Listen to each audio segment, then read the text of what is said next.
Today we're going to continue our work with developing a strategy to answer the question, how do I show my work when answering a volume question? Today we're going to be looking at combined rectangular prisms. As you can see, this is not just one, but two shapes put together. I like to call it the house and the garage. If you'll notice, you've got a larger piece and a smaller piece. Now, you can divide it several different two ways. You could cut it here and have that be the house and this is the garage, or you can cut it across here and have this be the house and the garage. But today, I'm going to take this horizontal line and I'm going to put a dotted line right here, and that will show that I've got one rectangular prism here and a smaller one here, and they're just pushed together. For us to talk about this combined figure, we're going to label each one of these lines. Now, we're going to take the base. We're going to take the base and we're going to go around the base and we're going to label it. Now, this line from here to here, we're going to call A. And this line from here to here, we're going to call B. And we're going to call this to here, this line is going to be C. And down here is going to be D. And from here to here is going to be E. And from here to here is going to be F. So now, I need to figure out what the dimensions are for my house and my garage, because I'm going to find the base first. In order to do that, I need to find what? I need to find the length and the width of each part, of this part and this part. So I'm going to write length and width twice. Here, my length is this line,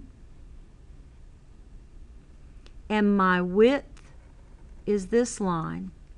So the diagram tells me that my length is 3 and my width is 3. Next, I need to find the length and width for the smaller figure. But I have a little problem, because I don't have a dimension for this line.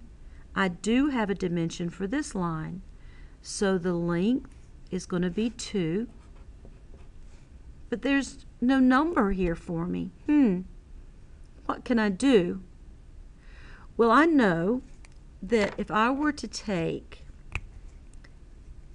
this dimension and this dimension and move them all the way over, they would equal this dimension.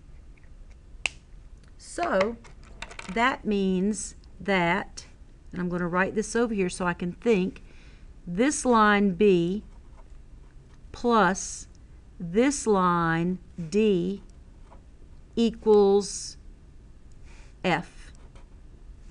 B plus D equals F. B is 3. I don't know what D is. And F equals 5. Let's see. 3 plus something equals 5. 3 plus 2 equals 5. So that means D equals 2. So the dimensions here are going to be 2 times 2. Oh, I put that should be a 3. Okay, so I'm going to find the base. My base equals 3 times 3, which is 9 for my large piece. And for my smaller piece, my base equals 2 times 2, which is 4.